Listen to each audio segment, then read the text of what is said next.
தமிழகம் எங்கும் Max Gold cash for your gold. Max Gold நீங்க தங்க மட்டும் இல்லைங்க, பிளாட்டினம், டைமண்ட், சில்வர், ரூபினி எதை வேணாலும் விற்கலாம். உங்களுக்கான பணம் ரொக்கமா கையிலயோ இல்லைன்னா பேங்க் அக்கௌண்ட்லயோ உடனடியாக செலுத்திடுவாங்க.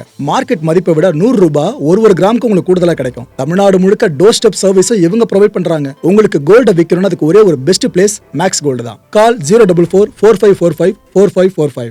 வணக்கம். Big topic with Karthik Mayakumar. எல்லாரும் என்ன நினைச்சிட்டு இருக்கீங்க? போர் முடிஞ்சிருச்சு, இனிமேல் பிரச்சனை இல்லைன்ட்டு. ஆனால் நம்ம நேற்று தான் பேசியிருந்தோம். இல்லைங்க, அப்படி நினைக்காதீங்க, கண்டிப்பாக போர் திரும்ப ஆரம்பிப்பதற்கான வாய்ப்புகள் பெருசாக இருக்குன்னு சொல்லிட்டு இப்போ அது கிட்டத்தட்ட அதை நோக்கி தான் போயிட்டுருக்கு. இதை பற்றி தான் முழுக்க பார்க்க போகிற நிகழ்ச்சிக்குள்ள போகலாம்.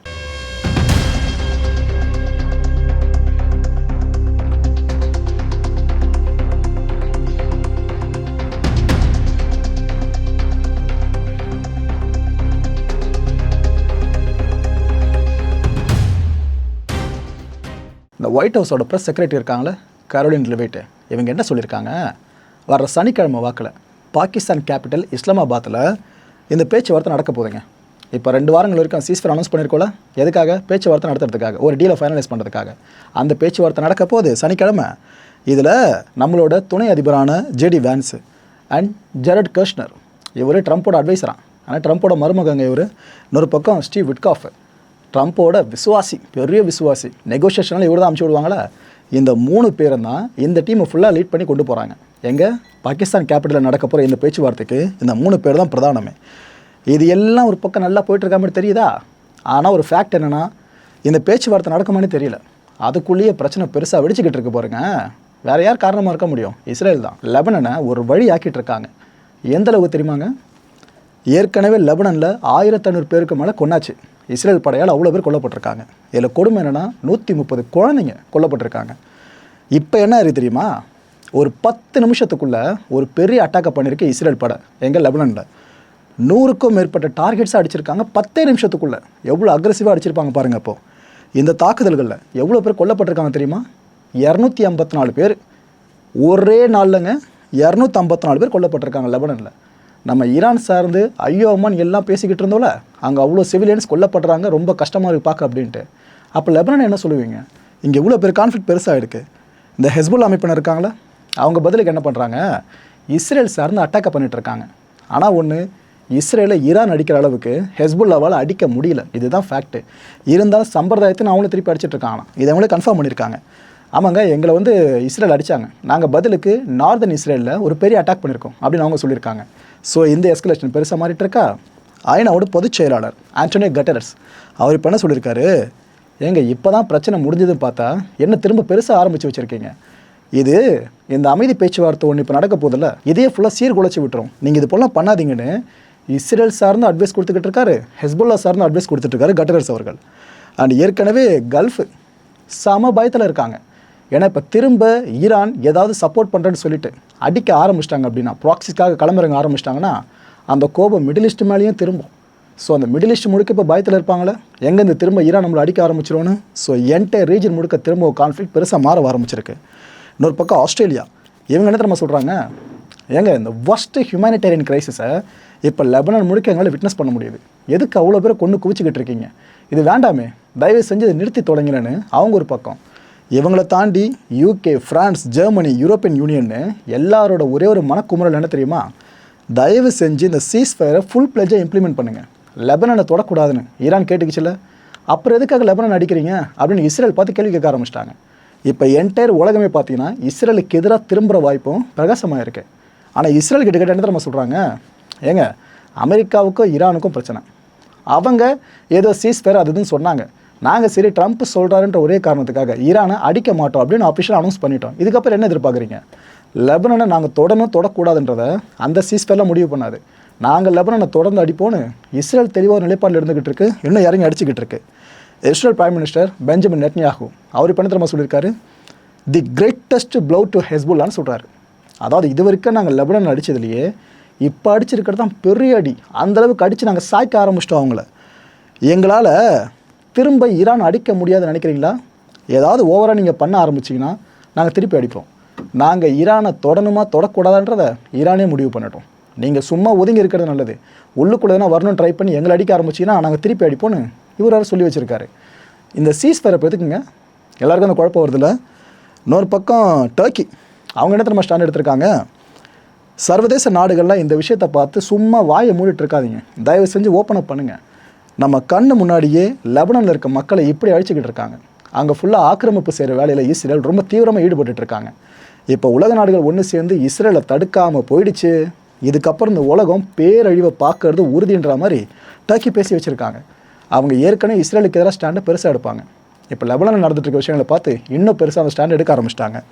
இன்னொரு பக்கம் இந்த லெபனானோட ரெட் கிராஸ் இருக்குல்ல, இதோட பிரசிடெண்ட்டான ஆண்டோனி ஜோக்பி இவர் என்ன சொல்லியிருக்காப்புல, இங்கே ரொம்ப மோசமாக அடிச்சிட்ருக்காங்க லெபனானில். எந்த அளவுக்குனாக்கா, முதல்லலாம் அட்டாக் பண்ணாங்கன்னா ஒரு கட்டடம் சேதமடையும், இல்லைனா மேல் பகுதி மட்டும் போயிடும், இல்லைனா சைடில் எங்கன்னா பக்கவாட்டில் பிரச்சனை வரும், அந்த கட்டடத்தை டேமேஜ் ஆகும், அவ்வளோதான் இருந்துச்சு. ஆனால் இப்போ நடக்கிற அட்டாக்கில் பார்த்தீங்கன்னா மிசைல்ஸ் வந்து ஹிட் பண்ணுறதுல அந்த கட்டடம் அப்படியே கீழே சரிஞ்சிருதான். கட்டடம் நிற்க மாட்டேதான், டேமேஜோடு நிற்க மாட்டேதான், அந்த இடத்துல கட்டடம் இருந்ததுக்கான எந்த ஒரு அறிகுறி இல்லாத அளவுக்கு கீழே ஃபுல்லாக சரிஞ்சு போயிடுதான். இதை சொல்கிறது ரெட் கிராஸ். அது மட்டும் இல்லை, ஒரு போர்னா ரூல்ஸ் அண்ட் ரெகுலேஷன்ஸ் இருக்கும்ல, இந்த ஆயுதங்களை பயன்படுத்தணும், பயன்படுத்தக்கூடாது, சிவிலியன்ஸ் அடிக்கக்கூடாது, சிவில் இன்ஃப்ராஸ்ட்ரக்சரை தொடக்கூடாது, 1008 ரூல்ஸ் இருக்குல்ல, அது எதுவுமே இல்லாத போராக தான் இந்த போர் நடந்துட்டு இருக்கதா சொல்கிறாங்க. இப்போ இஸ்ரேல் அடிச்சிட்டு இருக்க அடியில் நிறைய பேருக்கு உடல் அவயங்களை இழந்துட்டு இருக்கிறதா சொல்கிறாங்க. பல பேர் கை போயிடுச்சு, கால் போயிடுச்சு, சில பேரால் அவங்களுக்கு என்ன நடந்துச்சுன்னு சொல்ல முடியல, அந்தளவுக்கு மென்டல் ட்ராமாக்குள்ளேயே போயிட்டாங்க. இது எல்லாம் நம்ம தடுக்கணும். இப்போ எங்களுக்கு தேவை என்ன தெரியுமா? ரத்தம். எங்களுக்கு பிளட் டொனேட் பண்ணுறதுக்கு யாராவது முன்வாங்க. ஏன்னா இங்கே அவ்வளோ தூரம் தாக்குதல் நடக்க கேஷுவலிட்டிஸ் எண்ணிக்கை பெருசாக போய்கிட்டு இருக்கு, காயம்பட்ட எண்ணிக்கை ரொம்ப பெருசாக போயிட்டுருக்கு. அவங்களுக்கு உடம்புல ரத்தம் ஏற்றனால எங்களுக்கு போதிய அளவுக்கு ரத்தம் கையிருப்பில் இல்லைங்க. அவ்வளோ ரத்தத்தை நாங்கள் ஏற்ற திரும்ப பேஷண்ட்ஸ் வந்து அட்மிட் ஆகிட்டே இருக்காங்க. நாங்கள் என்ன தான் பண்ணுறது? இந்த போர் இப்படியே தொடர்ந்துச்சுன்னா ரத்தம் கொடுக்கக்கூட ஆள் இருக்காதுன்னு சொல்கிறாங்க. ரெட் கிராஸ் இவ்வளோ பெரிய வார்னிங்கை முன் வச்சுருக்காங்க. இன்னொரு பக்கம் ஈரான் நடக்கிற இது எல்லாத்தையும் பார்த்துட்டு அவங்க ட்ரிகர் ஆகிட்டாங்க. ஈரான் இப்போ என்ன தெரியுமா சொல்லியிருக்கு, நீங்கள் நிறுத்த மாட்டிங்களா, நாங்கள் சீஸ்ஃபயரில் முக்கியமான கண்டிஷனாக இதை வச்சுருந்தோம், அதாவது எல்லா ஃப்ரண்ட்லேயும் நடக்கிற போர்களை நிறுத்தணும்னு சொல்லி நாங்கள் கண்டிஷனில் முக்கியமாக வச்சுருந்தோம். ஆனால் இஸ்ரேல் மதிக்கவே மாட்டுது. எதுக்கு லெபனானை போட்டு இந்த அடி அடிச்சிட்டு இருக்கீங்க? நாங்கள் எதிரே சீஸ்ஃபயர் டீலில் கொண்டு வந்தோம்ல இந்த கண்டிஷன்ஸில், நீங்கள் இப்போ வரைக்கும் மதிச்சா மாதிரியே தெரியல. ஒன்று நீங்கள் மதிங்க, இல்லைனா நாங்கள் மிதிப்போம். இஸ்ரேலை நாங்கள் ஒரு வழியாக்காமல் விட மாட்டோம், ஒழுங்காக சைலண்ட்டாக இருந்துருங்க, நீங்கள் லெபனானை தொடுறது எங்களை தொடுற மாதிரின்ட்டு ஈரான் இப்போ சொல்லியிருக்கேன். ஸோ கான்ஃப்ளிக்ட் ஒன்றும் முடியல, மக்களே திரும்ப கமா போட்டு ஆரம்பித்து போயிட்டுருக்க மாதிரி இருக்குது.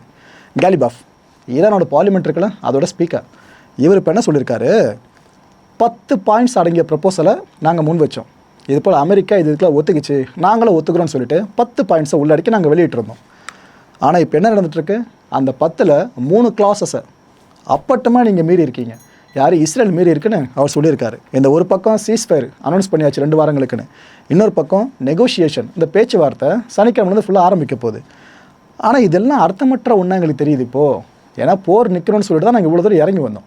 ஆனால் எங்கே நின்றுச்சு? லெபனானில் அவ்வளோ மக்களை கொண்டு குவிச்சிட்ருக்கீங்க, அப்புறம் எதுக்கு இந்த சீஸ்ஃபயர், எதுக்கு பேச்சுவார்த்தை? எங்களுக்கு இது சுத்தமாக சரியாக படலைன்ட்டு அந்த மனுஷன் வர சொல்லியிருக்காரு. இவங்களெல்லாம் தாண்டி ஈரானோட நேஷ்னல் செக்யூரிட்டி கமிட்டி இவங்க இப்போ என்ன தெரியுமா சொல்லியிருக்காங்க, ஆக்சுவலாக ஈரான் ஒரு போர் சார்ந்து ஆரம்பிக்கிறாங்க முடிக்கிறாங்கன்னா அது இவங்க எடுக்கிற பிரதான முடிவாக இருக்கும். அப்பேற்பட்ட கமிட்டி இப்போ என்ன சொல்லுது, இன்னொரு முறை நீங்கள் உங்களோட உண்மையான முகத்தை காமிச்சிட்டிங்க, அதாவது உலகம் முழுக்க ஏமாற்றுவீங்க, எங்களுக்கு அமைதி வேணும், போர் நிற்கணும் அப்படின்ட்டு இதை சொல்லி ஏமாற்றுவீங்க, சீஸ்ஃபயர்னு சொல்லி அனௌன்ஸும் பண்ணிடுவீங்க. ஆனால் அந்த சீஸ்ஃபயர்ன்ற கான்செப்ட் இருக்குல்ல, அது உங்களுக்கு சுத்தமாக தெரியாது, இது வரைக்கும் தெரில போல இருக்குது உங்களுக்கு. சீஸ்ஃபயர்னாலே சண்டை போடக்கூடாதுன்னு அர்த்தம். ஆனால் நீங்கள் அனௌன்ஸ் பண்ணிட்டு தான் அடிச்சுக்கிட்டு இருக்கீங்க. இதை நாங்கள் எப்படி எடுத்துக்க முடியும்? லெபனான் முழுக்க பற்றி எரிஞ்சிக்கிட்டு இருக்குல்ல, இப்படி ஒன்று நடக்கும்போது இந்த சீஸ்ஃபயரில் அவசியமான ஒன்றான்னு இவங்க கேட்க ஆரம்பிச்சிருக்காங்க.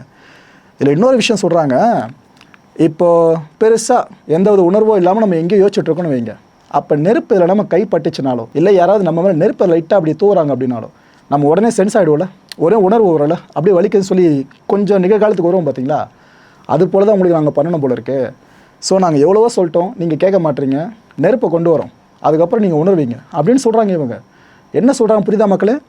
மிசைல்ஸையும் பாம்ஸையும் வச்சு மட்டும்தான் உங்களுக்கு நாங்கள் புரிய வைக்க முடியும், உங்கள் மொழியில் பேசினா தான் புரியும் போல இருக்குது, நாங்கள் அப்படி பேசுவோன்னு இவங்க வர அனௌன்ஸ் பண்ணி தொலைச்சிருக்காங்க. அப்படி இன்னொரு டவுட் உங்களுக்கு வரலாம், ப்ரோ அமெரிக்கா அடிக்கலையே ஈரானை, அதுவும் இஸ்ரேல் ஈரானை கூட அடிக்கலையே, இஸ்ரேல் லெபனான் அடிச்சிட்ருக்கு ஃபுல்லாக அங்கே ஹெஸ்புல்லாவை, அமெரிக்கா ஈரான் இன்னும் தொடவே இல்லை, அவங்க சொன்ன மாதிரி சீஸ்ஃபயர் டீலில் காப்பாற்றிக்கிட்டு இருக்காங்க அந்த கண்டிஷன்ஸை.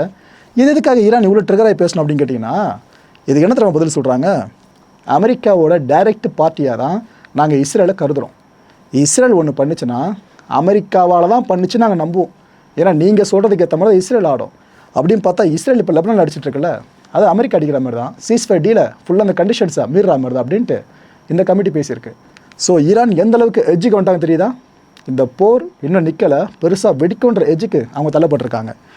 ஈரானோட ஃபாரின் மினிஸ்டர் அப்பாஸ் அவர் இப்போ என்ன சொல்லியிருக்காரு, இப்போ யூஎஸ் கோர்ட்டில் பால் போயிடுச்சு. அதாவது எங்கள் பக்கம் வந்ததை நாங்கள் அடித்து தள்ளிட்டோம், ஓகே இதெல்லாம் ஓகே, இதெல்லாம் சரி, இதெல்லாம் நாங்கள் ஒத்துக்கிறோம் அப்படின்ட்டு. இப்போ முழுக்க முழுக்க முடிவெடுக்க வேண்டிய இடத்துல அமெரிக்கா தான் இருக்குது. நீங்கள் முடிவு பண்ணுங்கள், உங்களுக்கு சீஸ்ஃபயர் தான் வேணுமா, இல்லைனா இந்த போரை கண்டினியூ பண்ணி கொண்டு போகணுமா? எதுவாக இருந்தாலும் ஓகே, நீங்கள் எடுங்க முடிவை, நாங்கள் முடிச்சு வைக்கிறோம் அப்படின்னு ஈரான் இப்போ சொல்லியிருக்கு. இந்த ரெண்டுமே ஒரே நேரத்தில் இருக்க வாய்ப்பே இல்லைங்க. அதாவது ஒரு பக்கம் சீஸ்ஃபயர்னு சொல்லுவீங்களா, இன்னொரு பக்கம் அடிச்சுட்டு இருப்பீங்களா? அப்புறம் சீஸ்ஃபயர், அப்போ ரெண்டுமே ஒரே நேரத்தில் இருக்க முடியாதுன்னு உலகத்துக்கு லிட்டரலாக தெரியுதுல்ல. இந்த ஒட்டுமொத்த உலகமும் லெபனனில் நடந்துகிட்ருக்க இனப்படுகொலையை பார்த்துக்கிட்டு இருக்கு, விட்னஸ் பண்ணிக்கிட்டு இருக்கோம். இது எப்படி நீங்கள் ஃபுல்லாக பண்ணலாம், அட்டாக் பண்ணி அங்கே லெபனனில் அவ்வளோ மக்களை கொல்லலாம், இதை பார்த்துட்டு எங்களால் சும்மா இருக்க முடியாதுன்னு அவர் ஒரு பக்கம் கொதிச்சு பேசியிருக்காரு. இதெல்லாம் தாண்டி வால் ஸ்ட்ரீட் ஜேர்னல்ஸ் இருக்குல்ல, அதில் என்ன தெரியுமா செய்தி ரிப்போர்ட் பண்ணியிருக்காங்க, மிடில் ஈஸ்ட் அஃபிஷியல்ஸ் ஒரு விஷயத்தை ஆழமாக நம்புகிறாங்களாம். அதாவது இந்த வார் இன்னும் முழுசாக முடியல, எப்போ வேணாலும் திரும்ப ஆரம்பிக்கலாம். அப்பேற்பட்ட நிலைமையை நோக்கி தான் இஸ்ரேல் அடிக்க லெபனான் சார்ந்த இந்த காலம் ரீஜன் முழுக்க விரிவடைய ஆரம்பிச்சிருக்கு. இது இப்படியே போச்சுன்னா இதுக்கு முன்னாடி நம்ம பார்த்த போரை விட பெரிய போரை நம்ம பார்க்க நேரிடும்னு மிடில் ஈஸ்ட் அஃபிஷியல்ஸ்லாம் பயப்படுறாங்க. ஏன்னா உங்களுக்கே நல்லா தெரியும், இஸ்ரேல் மேலேயும் அமெரிக்கா மேலேயும் ஈரானுக்கு இருக்க கோபம் ஒட்டு மொத்தமாக எங்கே போய் திரும்பி முடியும், மிடில் ஈஸ்ட்டில். ஸோ இந்த விஷயம் பெருசாகி ஈரான் ட்ரிகர் ஆகி திரும்ப மிடில் ஈஸ்ட்டை புழக ஆரம்பிச்சிட்டா அங்கே இருக்க ஒரு நிலைமை யோசிச்சு பாருங்கள். இந்த முறை கிரேட்டர் இன்டென்சிட்டியோட அட்டாக் நடந்துச்சுன்னா இங்கே யாரும் எதுவும் பண்ண முடியாதுன்ட்டு மிடில் ஈஸ்ட் அஃபிஷியல்ஸும் சொல்லியிருக்காங்க. இந்த கான்ஃப்ளிக்ட் இன்னும் ரொம்ப பெருசாக போய்கிட்டு இருக்கு.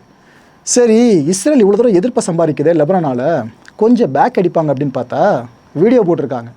என்ன தெரியுமா வீடியோ போட்டிருக்காங்க ஐடிஎஃப், இஸ்ரேல் டிஃபென்ஸ் ஃபோர்ஸு, இது போல் நாங்கள் ஹெஸ்புல்லாக்கு எதிராக பண்ணிட்டு இருக்க ஆப்ரேஷன் இருக்குல்ல, இதை நிறுத்தவே மாட்டோம், அவங்கள தொடர்ந்து அடிச்சுக்கிட்டு இருப்போம், அந்த அமைப்பையே நாங்கள் இல்லாமல் பண்ணுவோம். லெபனனில் ஹெஸ்புல்லா அமைப்பு இருந்ததுக்கான தடையுமே இல்லாமல் நாங்கள் மாற்றிட்டு தான் இங்கேருந்து ஓஞ்சி போவோம். எதுக்காகனா எங்கள் நாட்டு மக்களை காக்க வேண்டியது எங்களோட பொறுப்பில். ஹெஸ்புல்லா ஒவ்வொரு நாளும் எங்கள் நாட்டு மக்களுக்கு த்ரெட்டாக இருக்காங்க. சும்மா எப்போ பார்த்தாலும் ப்ரொஜெக்டைல்ஸை எங்கள் நாட்டு மேலே ஏவி இங்கே இருக்க எங்களோட மக்களுக்கு அவ்வளோ பிரச்சனை கொடுத்துட்ருக்காங்க. இதுக்கப்புறம் ஹெஸ்புல்லா பண்ணுறதை பார்த்து நாங்கள் சும்மா இருக்கணுமா என்ன? எங்கள் மக்களுக்காக, எங்கள் மக்களோட உயிரை பாதுகாக்க, எங்கள் நாட்டோட பாதுகாப்பை நாங்கள் உறுதி செய்ய ஹெஸ்புல்லாவை தொடர்ந்து புழக போகிறோன்னு வீடியோவில் சொல்லியிருக்காங்க. The IDF just carried out the largest strike against Hezbollah terrorists since the beginning of Operation Roaring Lion. In just 1 minute, the IDF struck 100 Hezbollah military targets in different locations across Lebanon. The targets include command centers, missile infrastructure, and assets used by the Radwan Special Forces. This operation was based on weeks of precise intelligence and careful planning. These strikes come as Hezbollah changes the way it is operating. In recent weeks, the IDF intelligence identified Hezbollah moving beyond its usual strongholds and building positions in more areas across Lebanon, including civilian neighborhoods. Hezbollah's use of civilians as human shields is their strategy. Hezbollah dragged Lebanon into this war, and it is now trying to spread that danger to even more Lebanese communities. Our message is clear. We are fighting Hezbollah, not the people of Lebanon. We said this from day one. We will not allow Hezbollah to pose a threat to our civilians. என்ன bro, Pakistan மீடியேட்டராக செயல்பட்டு உருப்படியாக ஒரு விஷயம் நடந்திருக்குன்னு எல்லாருமே ஆகா ஓகோன்னு பேசணும். ஆனால் இது போல் நடந்துட்டுருக்குன்னு கேட்டிங்கன்னா, பாகிஸ்தானால் இதெல்லாம் விஷயத்தை சாத்தியப்படுத்த முடியும்னு நினைக்கிறீங்களா? அமெரிக்கா பிரச்சனை பாகிஸ்தான் தீர்த்து வைக்குமா? ஸோ உங்களுக்கே அப்பட்டமா தெரியுது நடந்திருக்கும் அப்படின்னு. அமெரிக்கா புஷ் பண்ணியிருக்கோம். இந்த வேறு யாரும் வந்து மீடியேட்டர் பேர் வாங்கிட்டு போகிறதுக்கு நீ அப்படின்னு அமெரிக்கா பாகிஸ்தான்கிட்ட கண்டிப்பாக சொல்லியிருக்கணும். அதுக்கப்புறம் பாகிஸ்தான் இப்போ எல்லா இடத்துல கிளைம் பண்ண ஆரம்பிச்சிருச்சு, நாங்கள் தான்ட்டு. இன்னொரு கூத்து என்னென்னா, Saudi Arabia, Oman, Kuwait, Qatar, Europe, Malaysia, Egypt, New Zealand, Ukraine, சைனான்னு இத்தனை தரப்புகளும் பாகிஸ்தானை கொண்டாடிக்கிட்டு இருக்கு. சூப்பராக மீடியேட் பண்ணிங்க, சம மேட்ரு, போர் நின்றுருக்குன்னு முதல்ல சொன்னாங்க. இந்த ஸ்டேட்மெண்ட் வெளியாகிறதுக்குள்ளேயே அடுத்த போர் பெருசாக வெடிக்கொன்ற பயத்தை கொடுத்துறாங்க. பார்த்தீங்களா, இதுதான் அந்த கான்ஃப்ளிக்ட். மக்களை இந்த கான்டென்ட்டை பொறுத்த வரைக்கும் மனசில் ஒரு வினா இருக்குது. முடிஞ்சதுக்கான பதில்களை கீழே கமெண்ட் செக்ஷனில் கமெண்ட் அழிவு பண்ணுங்கள். பாகிஸ்தான் இந்த ஒரு கிரெடிட் எடுத்துக்கிறதுக்கு தகுதியான நாடாக இருக்கும் நீங்கள் நம்புறீங்களா? அப்படி இல்லைனா ட்ரம்ப் அவர்கள் நேரம் பார்த்து கரெக்டாக பாகிஸ்தானை சிக்க வச்சிட்டாரா? ஏன்னா பல பேருக்கு ஒரு குழப்பம் இருந்துச்சு, எப்படி இந்தியா கூட மீடியேட்டராக உள்ளே வந்திருக்கலாம், ஆனால் இந்தியா பேர் இல்லாமல் பாகிஸ்தான் பேர் உள்ளே வருது அப்படின்ட்டு. அந்த குழப்பத்துக்கான பதில் இப்போ ஓரளவுக்கு உங்களுக்கு தெரிஞ்சிருக்கும்னு நினைக்கிறேன். நீங்கள் என்ன புரிஞ்சுக்கிட்டு இருக்கீங்க?